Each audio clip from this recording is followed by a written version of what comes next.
You guys may have heard about the NAR lawsuit, but you may not truly understand it. We aim to fix that today. But first, we asked AI to summarize and explain the lawsuit to a 12-year-old, and this is what it came up with. It's actually really, really interesting. Imagine you're at a huge store full of chocolate bars. You really want to find the perfect chocolate bar, but there's so many choices you're not sure where to start.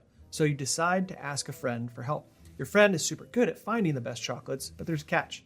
For every chocolate bar your friend helps you buy, the store owner gives your friend some extra chocolate as a thank you gift. And this extra chocolate comes from the same type of chocolate bars you're buying. Here's the twist. The store owner doesn't actually give your friend the extra chocolate from their own stash. Instead, they just include a little extra chocolate in the price of the bar that you're buying. So if you think about it, you're actually the one giving your friend the extra chocolate because you're paying a bit more for each chocolate bar. The people who wrote the paper are like detectives trying to figure out if this is the best way to do things. They noticed a few problems with the chocolate bar finding game. Number one, your friend might make you look at way too many chocolate bars, even the ones that you may not like, just because they get extra chocolate each time you buy one. This can make it take longer for you to find your perfect chocolate bar. Number two, the chocolate bars may end up costing more because of the extra chocolate that goes to your friend as a thank you. So these detectives suggest a new way to play the game. What if instead of getting extra chocolate bars as a thank you, your friend just gets a small piece of chocolate from you for every bar that they show you? This way your friend shows you only the chocolate bars that you really, really like, and you don't end up paying extra for the bars that you don't. In the end, the detectives think that this new game will be better for everyone. You get to find your perfect chocolate bar faster and maybe even cheaper. Your friend still gets some chocolate for their help, but it's a fair amount that makes sense for both of you. That's actually a really interesting take from AI, if you ask me, but let's pull on a subject matter today. Our good friend Dustin Brohm, Massive Agent Podcast. Great timing, guys, because as we film this, we're scrapping everything that we prepped for because the NAR lawsuit just got settled. Dude, Dustin, thanks for being here again, man. This is, I think, your second or third time. It's been about a year. You know, we were talking a little bit in the green room about the NAR lawsuit. And guys, like, as we're filming, like, I have to scrap all my notes because, you know, Dustin and I were getting ready to do, like, why the lawsuit happened, where we're at now, and all of the possible outcomes. So, you know, we're kind of scrapping this live because the NAR lawsuit is somewhat settled. We'll talk about that here in a second. So this is all live, and we'll have a FAQ sheet straight from NAR down below to dig in deeper. But literally, as we're filming, the lawsuit gets settled, and we were getting ready to talk about it before it got settled. So, hey, buddy, I hope you're ready to, like, talk on the fly because this is all hot off the press news. And again, thank you for being here today, man. Yeah, absolutely. I mean, what a Friday, right? And we thought we were going to have a nice quiet weekend, and then NAR drops this. And the big thing is the changing of how commission will work in this profession. Like that's the big part. Yeah, the settlement of the lawsuits is great. And it's going to provide some clarity to move forward, at least on the seller side. But changing the commission structure of how this industry works is going to be very interesting. Yeah, so let me ask from your perspective. And guys, if you don't follow Massive Agent Podcast and Dustin, go do that right now. Awesome guy. You know, I think the last time I was on the show was a couple of years ago, and I've followed him ever since then. Just an awesome regular dude in the business that loves it. And our goal today isn't to have like some crazy high-level conversation that is going to lose people. Actually, conversely, just have a regular conversation about why this happened and some of the outcomes that may still come. And so that was my first question today is like, from your perspective in Utah there, when you look at the lawsuit and why it came about in the first place, like what's your perspective as to why this is even a thing right now? Well, as home prices kept going up, so did the amount that sellers were paying in commission, right? And it gets to a certain point where sellers are like, okay, is it worth it? Is it worth me spending $30,000 or $60,000 or whatever it is to sell my house? Does it really need to be that high? And look, I understand that sentiment, right? So it's always been important for real estate professionals to justify our value, right? To show that we have a value and justify what we're charging for our services. And so I think because the numbers just got so big and technology has made real estate, at least home searching and like there's so much you can do now because of the internet and technology that it's empowered a lot of home buyers. It's empowered a lot of consumers, which is great. And so there's just this large questioning of, is it worth it anymore? And so because of that, people that have done business in the past, maybe they felt forced, like they didn't have any other choice but to hire an agent and structure it this way. They feel a little screwed, and I'm not here to say they should or should not feel that way, but they do feel that way. And, here we are. So I think that change is ultimately a good thing. Becoming more transparent, having a more transparent process, giving buyers, giving sellers more control over that process, I think is ultimately a great thing. And if you know how to justify and sell yourself, if you know how to justify your value and show what they're going to get, like why should they pay you what you're asking for your services? If you're able to do that, I think you're going to thrive even more moving forward, because most agents can't do that.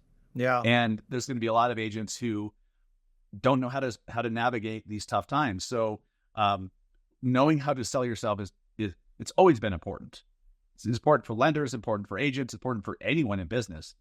It's just gotten dramatically more valuable and important over recent months. I'm glad you said that too. And you got a really honest take about, yes, technology has improved the overall process and made at least home searching easier, right? I remember when, and you're younger than I am, but so you probably don't, but like the Realtor book that would sit in the back of the car, like that's how it used to be. And so that has evolved and maybe caused some people to question value. One of the takeaways right away from this show wasn't so much about the NAR lawsuit specifically, but you're 1,000% right. The realtor that knows how to justify, articulate value will win in this market. Like, and that you're 1,000%. Like, I don't think if you grab 10, 9 out of 10 probably aren't going to do a good job. And I'm not trying to throw stones. You guys are my friends. You're my partners in this. I love the business. All I'm saying that to fire you up to go, if you don't know how to articulate your value, stop what you're doing after you listen to the podcast and the show and go focus on that. And I don't know what your thoughts are there, because for some reason, you're 1,000% right. Like, just people struggle articulating value on the realtor side. And I'm guessing it's like anything else. Like, the first time you do it, it's going to come off rough. The second time, a little bit better, third and fourth. But like, what are your thoughts on that? Like, how can one, and I'm sure, the different, brokerages of the world have versions of, classes to be able to do that. But if an agent's listening right now going, Dustin's right, I don't think I'd do a good job at that. What's their next step, if they want to get better at that? I think it starts with understanding that you have to package up what you do in a way that's easy to understand by a consumer, right? As simple as that. Now, it doesn't mean it's easy. And so what does that look like, right? But what most agents have gotten by on is like, well, people need agents. If they're going to sell, they just need an agent. So I'll just put a sign in the front yard and I'll put it on the MLS and collect my commission. And, so consumers started to doubt that we even did much, right? Mm-hmm. Not everyone, because great agents, it's obvious that they do so much. And the services provided by great agents, I think they're just way understood or way misunderstood or underappreciated by consumers. Yeah. Agents really need to, and lenders as well, understand that you have to package up what you do. You have to sell yourself, because it's not good enough to just be a lender or be an agent anymore and be in demand. Now, yeah, you're in demand, but you have to justify your existence, right? You have to say, Here's why you should hire me. Here's why you should pay me what my fee is.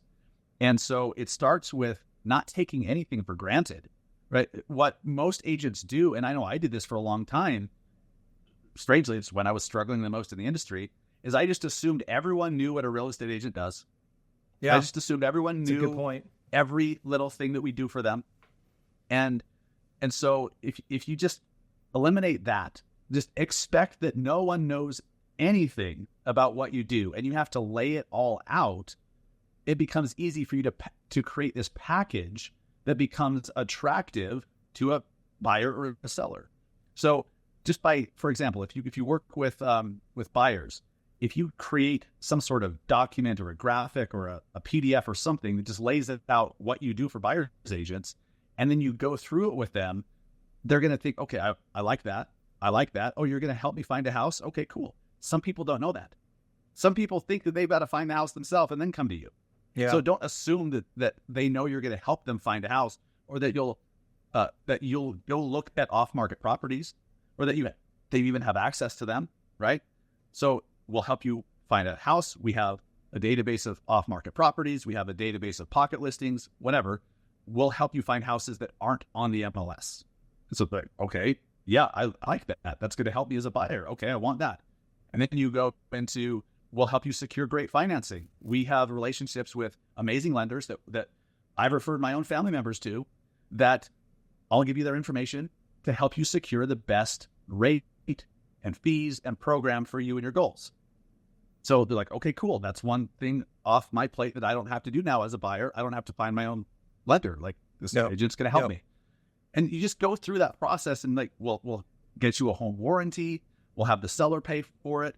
So if your AC breaks 3 months after you buy the house, or your, a pipe bursts in the basement, 3 months later, it's covered. And they're like, that's great. I didn't even know that was possible. Like, that was a concern of mine, but now that concern's gone. So you just start to stack all of these little bits of value that you have been taking for granted as the agent. You just assume everyone knows what you're going to do for them. Don't take that for granted. Don't assume anyone knows anything. Stack all these little things. Put some marketing, like, you gotta explain it in a way that's attractive. But as you do that, they're like, okay, I want all of that. That sounds amazing. What do you charge again? Okay, it's worth it. It'd be good. I love that. And I'll add to that too. My 2 cents is, everybody's got their big team meetings that they do, whether it's virtually or, in-house, and maybe you got 10 peers there, 20 or 30. I love what you're saying there with that exercise. I would add in everybody, like, let's say you got 10 people, go around and think of the biggest objection that the consumers have right now. Write them all on a wall.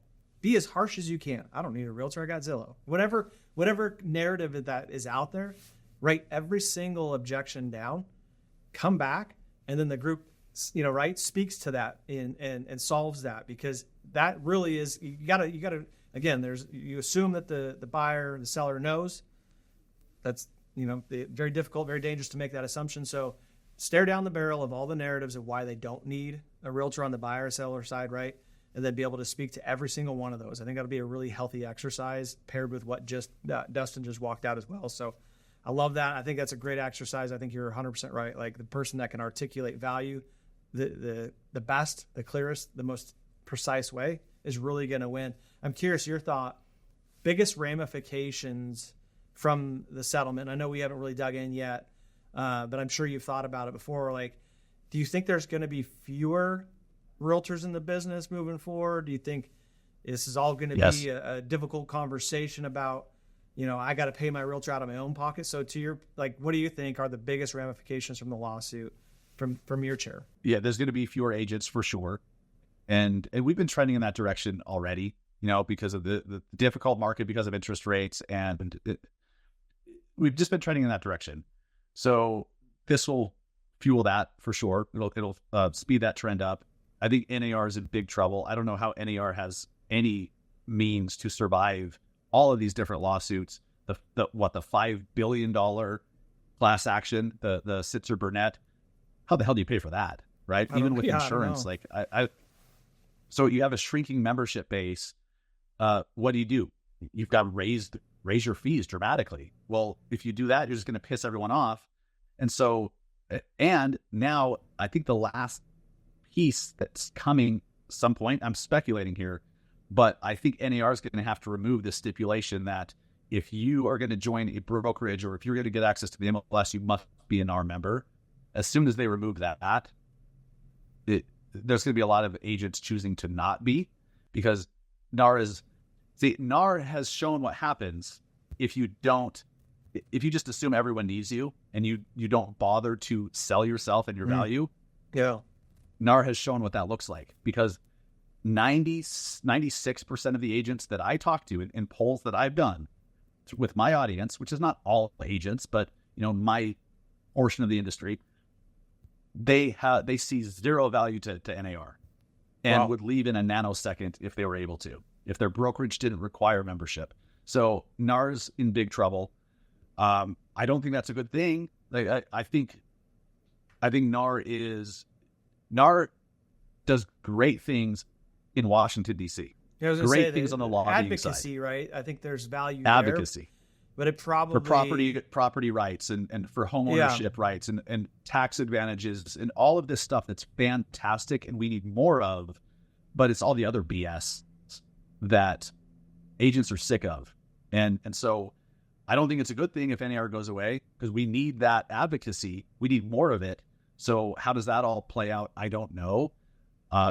This is not all good. This is not all bad, but for those agents that really take this seriously and realize it's gut check time, I need to practice. I need to look in the mirror and practice talking to buyers. I need to look in the mirror and practice talking to sellers. I need to package up what I offer to sellers and what I offer to buyers. And I need to get more educated. I need to get more visible on the internet and social media. I need to be the top of mind. They're going to thrive because there's going to be less competition among agents. Yeah. And I think consumers right now are frustrated and confused about what all of this means. And so there's an opportunity right now to step in and educate and advise and be a lighthouse in the storm, so to speak, and teach consumers what their options are. And do they need you? Do they not? Should they hire you? Should they not? And if you could do that in an honest way, in a comprehensive way, you're going to get more business than ever before. So even if fewer people are using an agent, okay, like there's still, I think the stat is like 93%, 96% of homes are sold with an agent. Let's say that drops to 70%. That's still 7 out of homes selling with an agent. Right. There's still plenty of opportunity if you can really hone your skills, Yeah, I think what you said about, being a content creator and educator is important. You obviously got a massive head start there, but that was one of the takeaways last week with Kristen Messerly and Dave Savage, and she works with a ton of home buyers. The product that they were pushing, First Home IQ, is essentially their goal is to educate first-time home buyers and increase home ownership. But the biggest hurdle they found in all of their homework was just bad data. And it's never been easier to consume content, which is great, but it's also, you can consume a lot of bad content. And so for the home buyer, especially the first-time home buyer, it's so hard to find truth. And so if you're looking to fill a gap in the industry, giving really good education and content that is truthful, because I promise you, the buyers just don't know what to believe. Mainstream media, we talked about last week, is pushing a forever renter narrative. Oh, this is coming from the New York Times, and CNBC. That must be true. Well, no, not at all. When you really dig into it and see that home owners are 40 times, their net worth is 40 times that of a renter. And so, Matt, put it yourself in their shoes. They're like, these are reputable mainstream media sources pushing a forever renter narrative. Now you got this NAR lawsuit. What's good? What's bad? I don't even know what to think. And so coming in and being a great educator, great content creator really, really is imperative to be able to speak directly to. And that's why I'm really confident with AI coming and everything that wants to be automated. I know people, and I know there's actually going to be a push for the opposite, for authenticity, to be able to, like you and I are doing right now, face to face, tell me that, explain this thing to me, versus an automated realtor or lender for that matter. So I'm actually confident that there's going to be a big push back to, let me meet you somewhere in my hometown so I can talk to you about buying a home or financing a home. So I think that's good news for all of us. You said earlier too, it's not all good, it's not all bad. We talked about some of the bad ramifications in your head. What are your thoughts? Like, what is the good from, this lawsuit? I'm sure there's some, and there's some negative that we talked about too, and some more that we haven't talked about, but any good from this that you think is good for the consumer or maybe just the industry? Consumers are going to be more empowered. They're going to have more control. There's going to be more transparency. That's fantastic. And that's fantastic for agents and lenders and everyone involved in the transaction too. Because part of how we got here was a lack of transparency and feeling like this is the only option. I'm being pushed down this one route. I don't fully understand it. I don't fully get it. I don't even know if I want to do it this way, but I think this is how I have to do it. And if that lack of transparency has caused obviously people to be like, okay, I'm going to sue because I felt like I was wronged. I felt like I was misled. I'm going to sue. And so more transparency is great for the consumer. It's great for all of us. It's just going to create better relationships. I mean, if people feel better served, like if they're more content with and satisfied with the whole thing, right, the whole process, everything involved with it, you're going to get more referrals. You're going to have happier clients. That's just great for everybody, rather than like, well, I think that was good, but I can't believe how much my agent made. Didn't seem like they did much. And then there's some resentment there. That that happens a lot. I think you're 100% for sure, right there. For sure. And what's funny is, to defend the agents, great agents do so much shit that the clients shouldn't even know about it, right? There's so much crap that they dealt with behind the scenes that the client shouldn't feel it. And so like, that's good. But at the same time, if they don't know that you went to battle and you dealt with all this stuff, they're like, I think they just opened a few doors, wrote an offer, and then made $30,000. And there could be some resentment. Again, like we were talking about earlier, that's their perception and narrative. That's their perception. Know better. Yeah.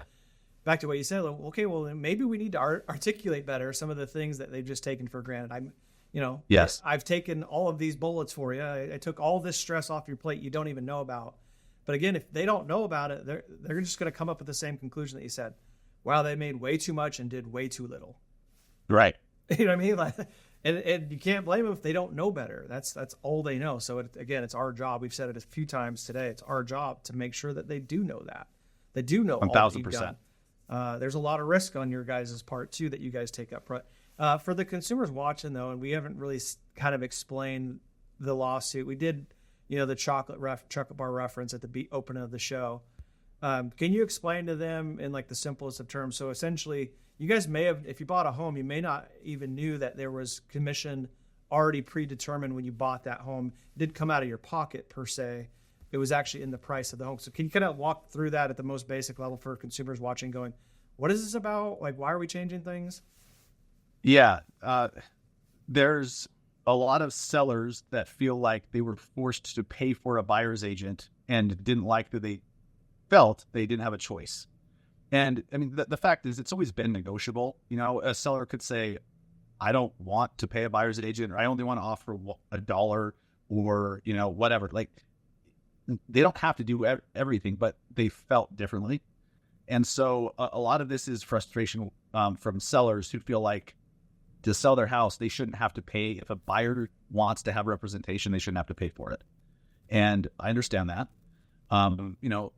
There's been a lot of, if you read some of the comment sections on some videos that talk about, these commission lawsuits, like I had a video that I put out a couple of weeks ago that we're up to 1,000 comments now. And a lot of them are very anti-agent, like agents are worthless. They don't do anything, or, they just screw people, blah, blah, blah.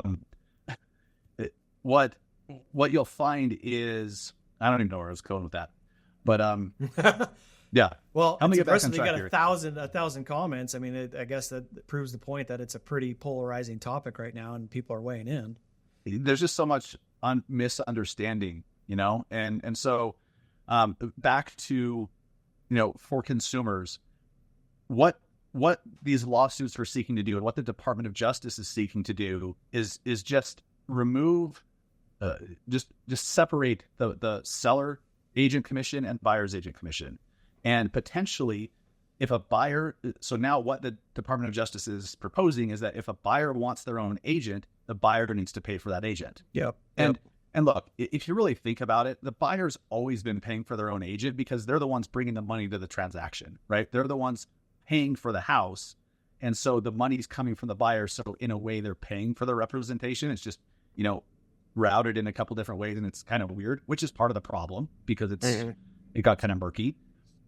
But there's a lot of consumers that believe, and I understand this, that, if I want my own agent, I need to pay for it. If I don't want my own agent, I shouldn't have to pay for it. It shouldn't be wrapped into the purchase of the home. I should be able to pay less for the home if I don't want an agent or whatever, right? So it's just a control, and it's just giving consumers more control. So we'll see how that plays out. I don't think that's a bad thing. But right now, what sucks is, especially for FHA buyers and veterans, VA buyers, you can't pay commission, right? Yeah, right. You cannot pay if you're a veteran and you want to buy a house. You cannot pay for your buyer's agent. That their compensation has to come from somewhere else. So there's rules that they're going to have to change. I think it would be great if mortgage companies allow buyer's agents to roll their buyer's agent commission, if they choose to hire one, into the mortgage, because it's already in the mortgage. It's just in a roundabout way, right? So allowing them to directly roll that into the mortgage would be great, because what really worries me about these potential changes is if buyers are now, if getting their own agent is all on their shoulders, that's an added expense out of pocket, right? On if top it's not of rolled a into lot the of mortgage, closing costs and a huge down payment. I mean, it's already stressful by itself. It's already down payment, closing costs, and now you're going to add inspection, out of pocket, appraisal. Yeah. Yes. And now out of pocket commission for your agent that used to just be part of the purchase wrapped into the mortgage.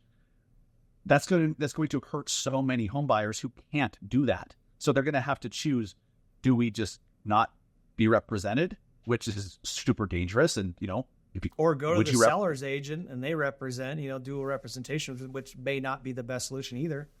Exactly. Yeah. Do you want to get represented by the person representing the seller and, who's looking out for the seller?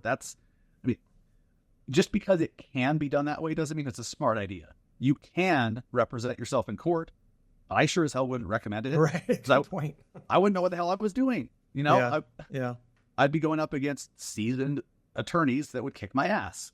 So, this is the conversation, and this is what's fueling it all. I think ultimately it's getting kind of messy, but we're moving towards figuring it out in a way that is just better and more transparent, more empowering to consumers.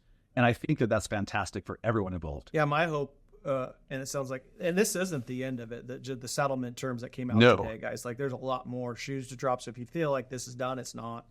It doesn't even settle the buyer's side of the lawsuit.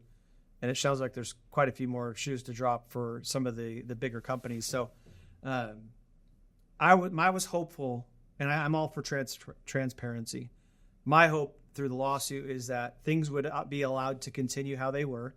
I feel like it was pretty simple, because you could get it. You have a buyer's agent. It's already, you are paying for it essentially through the purchase price, because it's already baked into that.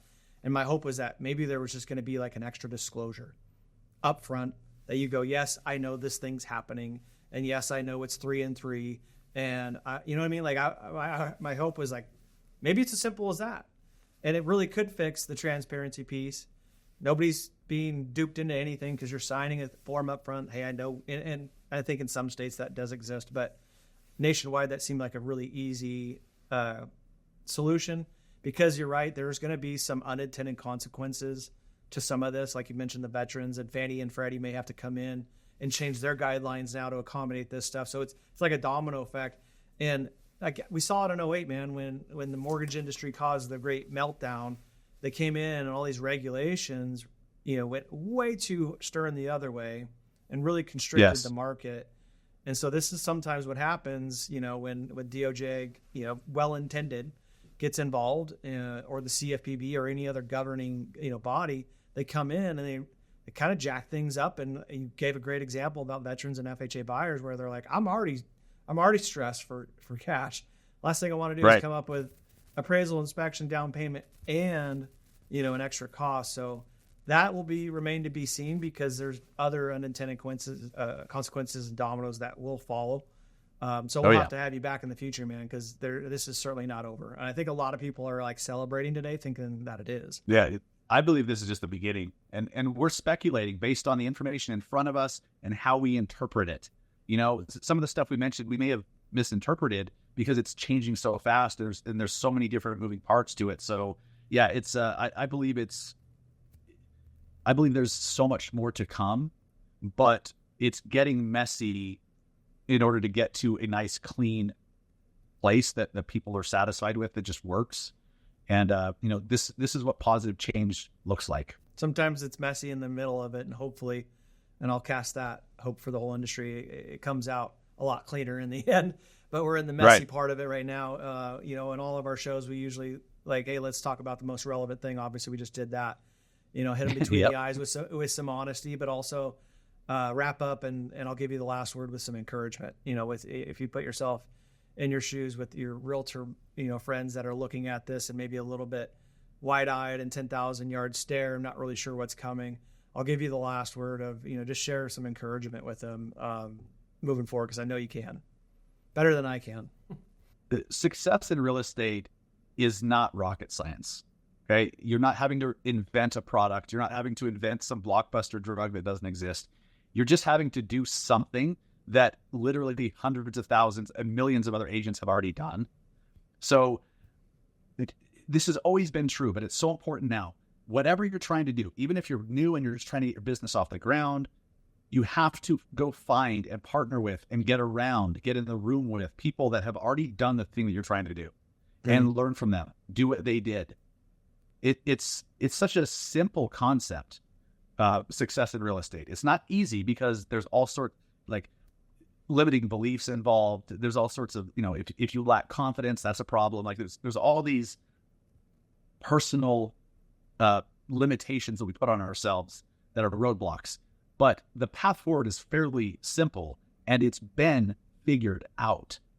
If you're trying to start your own team, if you're trying to get out of production, if you are trying to just get your business off the ground in the first place, it's been figured out by millions of agents. So get in the room with people that are a step or two ahead of you and just learn how they did it, and then take action on those things. If you're willing to do that, this is the best time ever, because so many agents aren't willing to do it. They don't have the support. Yep. They're not willing to do the work, and they're going to leave the industry. Your competition is going to thin out. So if your competition's thinning and you're stepping up and improving and growing and doing all the right things, you can have a better career moving forward than even possible a year ago. So I'm super encouraged for the doers. I love it. 1,000% right, man. There's market share to be had for everyone. What was the stat earlier this year? A realtor leaves every 3 minutes and 30 seconds. So I don't want anybody to leave, because I love the industry and I love everybody in it. But you're right. Some people are going to tap, and that's all right. And they're just not built for it. But those of us that aren't going to tap, there's going to be a lot of opportunity for us. Sure, we got to make it through some adversity. We're no strangers to adversity. We've been in this adversity cycle for a year or two now. It's all right. Just another thing to work through. But there's a lot of opportunity on the backside of this. So I love what you said, man. And I appreciate jumping on the show with us. Again, we will definitely have you back a third or fourth time. If you haven't followed him, Massive Agent Podcast, Dustin Brohm. Appreciate you, man. Did a great job today. I just appreciate the conversation, too. Yeah, thank you. Thank you very much. It's been fun. And we'll see you next time. Have a good week.